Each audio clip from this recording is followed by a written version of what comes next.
Hey everyone, welcome to today's exciting content. This isn't your ordinary drama, we're about to embark on a wild journey. Subtitles: The shopkeeper, discarded like a rag, led the ball club owner to fear the next tragedy. But Taisheng arrived, rushing to Ishikawa to settle it with cash. Ishikawa thought Taisheng was too showy and didn't want him reckless, especially as the fundraiser in 2 years would be troublesome. If Ishikawa doesn't back down, all businesses will shut down, and the military won't be happy about it. Definitely scapegoating Ishikawa. Ishikawa wished to summon Wencheng hospital staff to reveal the three culprits, Taisheng, Keiyu, and Mingzi, believing it's a minor issue. But Mingzi made a big move and actually took off the head of the teacher's girl. Ishikawa saw the horrid scene in the morgue and jumped back in shock. Scared, Ishikawa quickly pressed for Wencheng hospital's secrets. Taisheng wouldn't reveal them easily. His side had turned into a bargaining chip for releasing captives. Seeing the shopkeeper covered in bruises, Taikyo stepped forward to support him, ready to leave the cell. Taisheng guiltily eyed the shopkeeper, vowing to guard his night market, but was chased off by the big sister, who then recounted Kei's daily weight.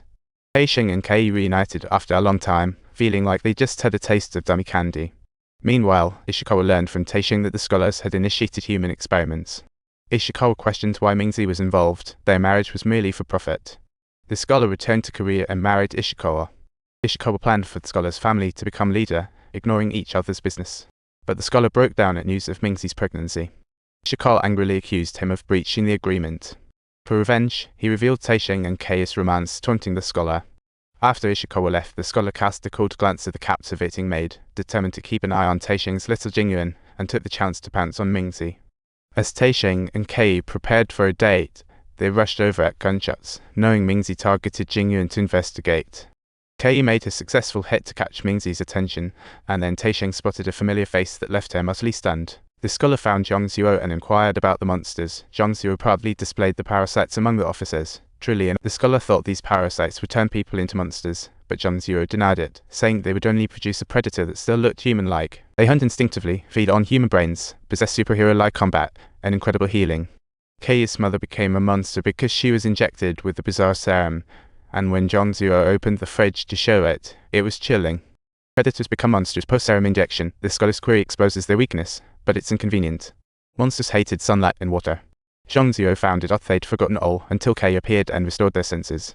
Upon hearing the name of his rival, the scholar immediately zeroed in on the parasites, while Zilong schemed a jaw-dropping plot. Mingzi's attacks were jaw-droppingly fierce, and even when Taisheng and Kei teamed up, they couldn't take him down until Taisheng discovered Mingzi's fear and managed to stall for a bit. Helpless at his frightening look, Mingzi sent signals to alert other officers, also notifying Ishikawa. Kei joined the chase, but she was looking to protect Mingzi from suffering the same fate as her mother. The police kept multiplying, cornering Mingzi into a desperate situation. She could only run ahead while crying for help, truly thrilling. When Japan launched its invasion, the 731 unit shamelessly used innocent civilians for human experiments, going as low as possible. After several trials, they found parasites turn humans into brain-eating predators. Shocking. If you added the anthrax virus serum, people would turn into monstrous giants, powerful enough to send chills down your spine. Curiosity drove the scholar to tame predators, only to discover it was rival Mingzi. She raced to the forest, surrounded by police trapped. Mingzi felt mixed emotions seeing her loved one become a brain-eating monster. Despite her hesitation, Mingzi tried to cram him into a cage and sent him to Wencheng Hospital for research, but Ishikawa ruthlessly held her. Countless bullets rained down on Mingzi, leaving her battered and weak, locked away in the cage. Kei came home to find her father gone.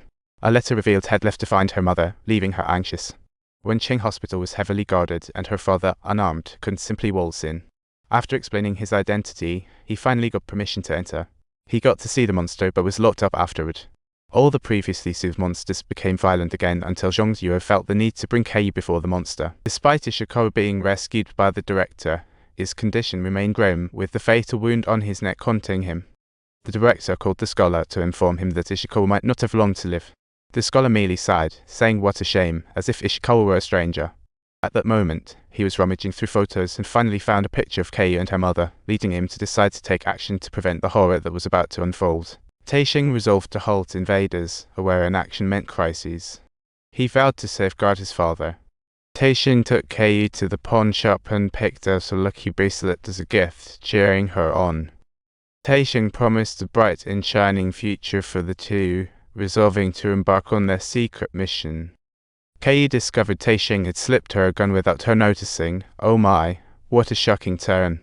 Not only did he want to hold his own funeral, but a newspaper also published the news of director Ishikawa's death in service. Taisheng mocked the bar's shady figure, noting his skill at twisting truth impressive. At the suggestion of Saokun, Taisheng sped up his involvement in the revolutionary discussions, suggesting they blow up Wencheng Hospital. What a bold idea.